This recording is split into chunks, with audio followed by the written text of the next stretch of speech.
Halo, ini saya gurunya Resa yang mengantar Resa di rumah sakit, Bu. Resa di rumah sakit, Bu, belum sadar, sudah ditangani dokter. Kebetulan dokter yang menangani mau bicara sama Ibu. Dokter, ini orang tuanya Resa, Dok. Halo, selamat sore. Orang tuanya Resa. Ya, benar, saya orang tuanya Resa. Saya gurunya Resa atas nama Rahmat dari sekolahan, Bu. Mau sampein, Bu, Resa di sekolah jatuh terpleset di tangga, mengalami pendarahan di kepala belakang, pingsan gak sadar, Bu. Benarkah? Benar sekali, itu Resanya langsung dilarikan ke rumah sakit sama gurunya atas nama Budian. Untuk informasi lebih lanjut untuk mengenai rumah sakit dan kondisi terakhirnya, silakan dihubungi langsung Ibu Dian yang berangkat tadi mengantar Resa ke rumah sakit, Bu, ya. Ini nomornya dicatat, Bu, langsung dihubungi 0812 1245 7221. Langsung dihubungi, Bu, ya, karena itu ditungguin hubungannya, Bu, biar ke rumah sakit juga mendampingi Resa. Terima kasih, selamat sore. Setelah orang tua mendengar telepon tadi tentunya akan melakukan atau akan mengalami kepanikan. Kemudian akan menelpon kembali nomor yang telah diutarakan oleh para pelaku untuk melakukan konfirmasi. Dan pelaku tersebut akan mengubah perannya menjadi pegawai rumah sakit. Seperti apa, Mas? Jadi gurunya. Halo, ini saya gurunya Resa yang mengantar Resa di rumah sakit, Bu. Resa di rumah sakit, Bu, belum sadar, sudah ditangani dokter.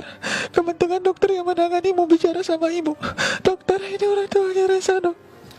Dan setelah melakukan konfirmasi kepada gurunya tersebut, pelaku akan berpura-pura meminta uang untuk melakukan pembayaran di rumah sakit. Dan uang tersebut setiap kali melakukan penipuan berkisar antara berapa sih? 17.700.000. Ini sudah melakukan aksi ini sejak tahun 2009. Lalu data-data orang tua ini didapatkan dari mana? Dari sekolah. Awalnya kita telepon sekolah untuk meminta data pribadi siswa, berikut nomor telepon orang tuanya. Sebegitu aja. Oke, tindakan satu-satunya yang kita mau ambil sekarang ini, kita mau melakukan operasi tapi resikonya sangat tinggi. Dan satu-satunya jalan untuk menyelamatkan nyawanya, kita harus pasangkan alat sensor terapi kepala. Cuma masalahnya di rumah sakit, untuk ukuran kepala pasiennya kebetulan lagi kosong, adanya di apotik. Tolong Ibu bantu saya dulu ya, karena ini harus pihak keluarga yang menghubungi baru alatnya bisa dikeluarkan. Tolong telepon ke apotik. Penipu satu berpura-pura sebagai dokter di rumah sakit dan meminta alat medis. Jika korban terpedaya, penipu dua melanjutkan aksinya dengan meminta uang melalui transfer bank. Iya, atas nama Farmasi Jaya dalam kurung Joko, ya betul. Iya. Iya, nanti kan dikonfirmasi kalau sudah dibayar Pak, supaya langsung kita antar, Pak. Pelajaran dipetik, berhati-hati jika mendapat telepon semacam tadi. Bisa jadi niatnya jahat.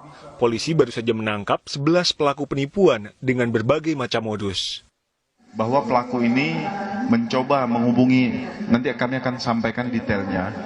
Jadi menghubungi orang tua murid bahwa anak tersebut kecelakaan di sekolah, patah, luka, sobek saraf, dan lain-lain, sehingga harus dilakukan operasi.